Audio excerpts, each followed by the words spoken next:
30 gram സ്വർണത്തിൽ ക്രമക്കേട് ഉണ്ടായിട്ടുണ്ട് എന്നുള്ളതാണ് ഇന്ന് കോടതിയിൽ വന്ന റിപ്പോർട്ടിന്റെ അടിസ്ഥാനത്തിൽ പുറത്തുവരുന്ന വിവരങ്ങൾ. ഈ ഒരു വാർത്ത ഞെട്ടലോടുകൂടിയാണ് ശ്രമിക്കാൻ സാധിച്ചത്. ഇത്രയും സ്വർണ്ണമൊക്കെ നഷ്ടപ്പെട്ടു എന്ന് വെച്ചാൽ വലിയ വിഷമം തോന്നുന്ന കാര്യമാണ്. പ്രത്യേകിച്ച് വിശ്വാസികളെ സംബന്ധിച്ച് വളരെയധികം വേദനാജനകമായ ഒരു കാര്യം തന്നെയാണിത്. ബഹുമാനപ്പെട്ട കോടതി ഭംഗിയായി അന്വേഷണം നടക്കട്ടെ. കോടതിയിൽ വിശ്വാസമുണ്ട്. കോടതിയുടെ ഉത്തരവിനെ ഞാൻ ബഹുമാനിക്കുന്നു. നല്ല രീതിയിൽ അന്വേഷണം നടക്കും എന്ന് തന്നെയാണ് കരുതുന്നത്. സാമിശരണം.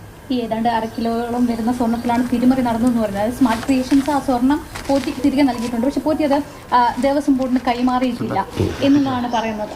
എനിക്ക് അതിനെക്കുറിച്ച് കൂടുതൽ വിവരമൊന്നുമില്ല. അതൊക്കെ അഡ്മിനിസ്ട്രേഷൻ സെക്ഷനാണ്, അവരാണത് ചെയ്യുന്നത്. എനിക്ക് താന്ത്രികമായ കാര്യങ്ങൾ നോക്കിയാൽ മതി. പക്ഷേ ഇത്രയും സ്വർണ്ണമൊക്കെ പോയെന്ന് പറഞ്ഞപ്പോൾ ഒരു വിഷമം തോന്നുന്നുണ്ട്. സത്യം പുറത്ത് വരണം, തീർച്ചയായിട്ടും പ്രതീക്ഷിക്കുന്നു. ശില്പത്തിൽ സ്വർണം ഒരുക്കിയത് ഇപ്പോഴും പോറ്റിയുടെ കയ്യിലാണെന്ന് പറയുന്നത് അതൊക്കെ അല്ല, അതിനെക്കുറിച്ചൊന്നും അറിയില്ല. അന്വേഷണം നടക്കട്ടെ. അന്വേഷണം നടക്കുന്ന കഴിഞ്ഞിട്ട് നമുക്ക് നോക്കാം. സ്വാമി ശരണം. ശബരിമല തന്ത്രി കണ്ഠർ രാജീവരുടെ പ്രതികരണമാണ് വന്നത്.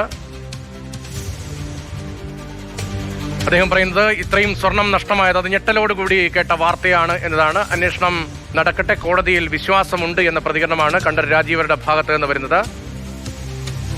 ഇത്രയും സ്വർണം പോയ കാര്യം അറിഞ്ഞില്ല എന്നതാണ് അദ്ദേഹത്തിന്റെ വാക്കുകളിലെ ധ്വനി. അദ്ദേഹം വിശദീകരിക്കാൻ ശ്രമിക്കുന്നത് ശബരിമലയിലെ താന്ത്രിക കാര്യങ്ങളാണ് താൻ നോക്കുന്നത്. അതിന്റെ മേൽ ചുമതലക്കാരനാണ്. താഴ്മൺ കുടുംബമാണ് അവിടുത്തെ പൂജാവിധികളുമായി ബന്ധപ്പെട്ട അവകാശമുള്ള കുടുംബം. അതിന്റെ പ്രതിനിധിയായിട്ടാണ് കണ്ഠർ രാജീവര് അവിടെ തന്ത്രിയായി ശബരിമലയിൽ സേവനമനുഷ്ഠിക്കുന്നത്. ഇത്രയും സ്വർണം പോയ കാര്യം അറിഞ്ഞില്ല എന്നതാണ് അദ്ദേഹത്തിന്റെ പ്രതികരണം. അനന്തൻ. തീർച്ചയായിട്ടും അത് അദ്ദേഹത്തിന്റെ സ്വാഭാവികമായ പ്രതികരണമാണ്. അദ്ദേഹം താന്ത്രിക കാര്യങ്ങൾ നോക്കുന്ന ആളാണ്. അദ്ദേഹം പറഞ്ഞതുപോലെ തന്നെ അഡ്മിനിസ്ട്രേറ്റീവ് വിഭാഗം, ഇതൊരു ഉദ്യോഗസ്ഥ തലത്തിൽ ആണ് ഈ തിരിമറികൾ ഉണ്ണികൃഷ്ണൻ പോറ്റിയുമായി ചേർന്ന് നടന്നിരിക്കുന്നത്. അതുകൊണ്ട് തന്നെ അദ്ദേഹത്തിന് അക്കാര്യങ്ങളിൽ മറുപടി പറയേണ്ട കാര്യവുമില്ല.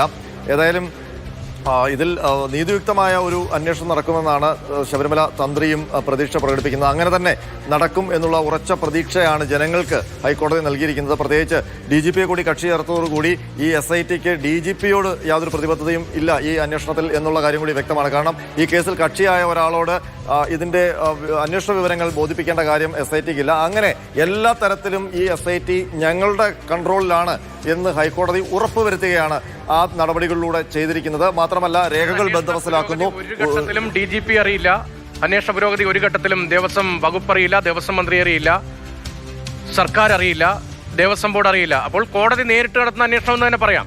തീർച്ചയായിട്ടും. കാരണം DGPയെ ഈ കേസിൽ കക്ഷി ചേർക്കുന്നതോടുകൂടി DGPക്ക് ഈ കേസിന്റെ വിവരങ്ങളിൽ ഇടപെടാൻ പറ്റാത്ത രീതിയിലേക്ക് ഹൈക്കോടതി നടപടി മാറ്റിയിരിക്കുന്നു. അപ്പോൾ സാധാരണഗതിയിൽ ഒരു SIT ഒക്കെ തീരുമാനിക്കുമ്പോൾ അത് സാധാരണ ഏത് കേസിലായാലും കോടതി ഒരു പ്രത്യേക അന്വേഷണ സംഘത്തെയോ അല്ലെങ്കിൽ ഇതിൽ കൃത്യമായ അന്വേഷണം വേണമെന്ന് നിർദ്ദേശിച്ചാൽ ഗവൺമെന്റാണ് അന്വേഷണ സംഘവുമായി ബന്ധപ്പെട്ട തീരുമാനങ്ങൾ എടുക്കുന്നത്. അത് ആഭ്യന്തര വകുപ്പാണ്.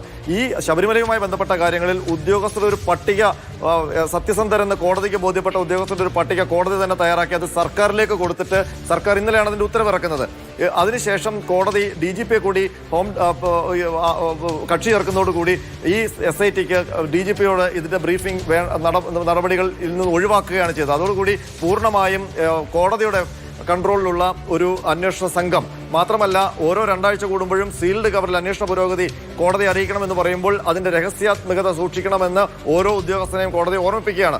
കാരണം ഇതിൽ എത്രത്തോളം ഉന്നതർ ഈ സംഭവവുമായി ബന്ധപ്പെട്ട് ഉൾപ്പെട്ടിട്ടുണ്ട്, ഏതെങ്കിലുമൊക്കെ തരത്തിലുള്ള സ്വാധീനങ്ങൾ ഇതിലുണ്ടാകാൻ സാധ്യതയുണ്ട്. അപ്പോൾ ഒരു തരത്തിലും അന്വേഷണത്തിന്റെ പുരോഗതി പുറത്തേക്ക് ലീക്കാകരുത്, അത് കോടതി ഉറപ്പാക്കുകയാണ്. കാരണം അങ്ങനെ വന്നാൽ പല രീതിയിലുള്ള സ്വാധീനങ്ങൾക്കും തെളിവുകൾ അട്ടിമറിക്കുന്ന നടപടികളിലേക്ക് പോകാനും ഒക്കെയുള്ള സാധ്യതയാണ് കോടതി അവിടെ ഇല്ലാതാക്കുന്നത്. ഏതായാലും നമുക്ക് നിലവിൽ സാധ്യമായ ഒരു കൃത്യമായ സുതാര്യമായ ഒരു അന്വേഷണം ഇതിൽ കോടതി ഉറപ്പാക്കുന്നു എന്ന് വേണം മനസ്സിലാക്കാൻ. മറ്റേത് രീതിയിലെങ്കിലും അന്വേഷണം പോയാൽ ഒരുപക്ഷെ ജനങ്ങൾക്ക് അതിൽ സംതൃപ്തി ഉണ്ടാകില്ല, അയ്യപ്പ ഭക്തർക്ക് സംതൃപ്തി ഉണ്ടാകില്ല എന്ന് കോടതിക്കറിയാം.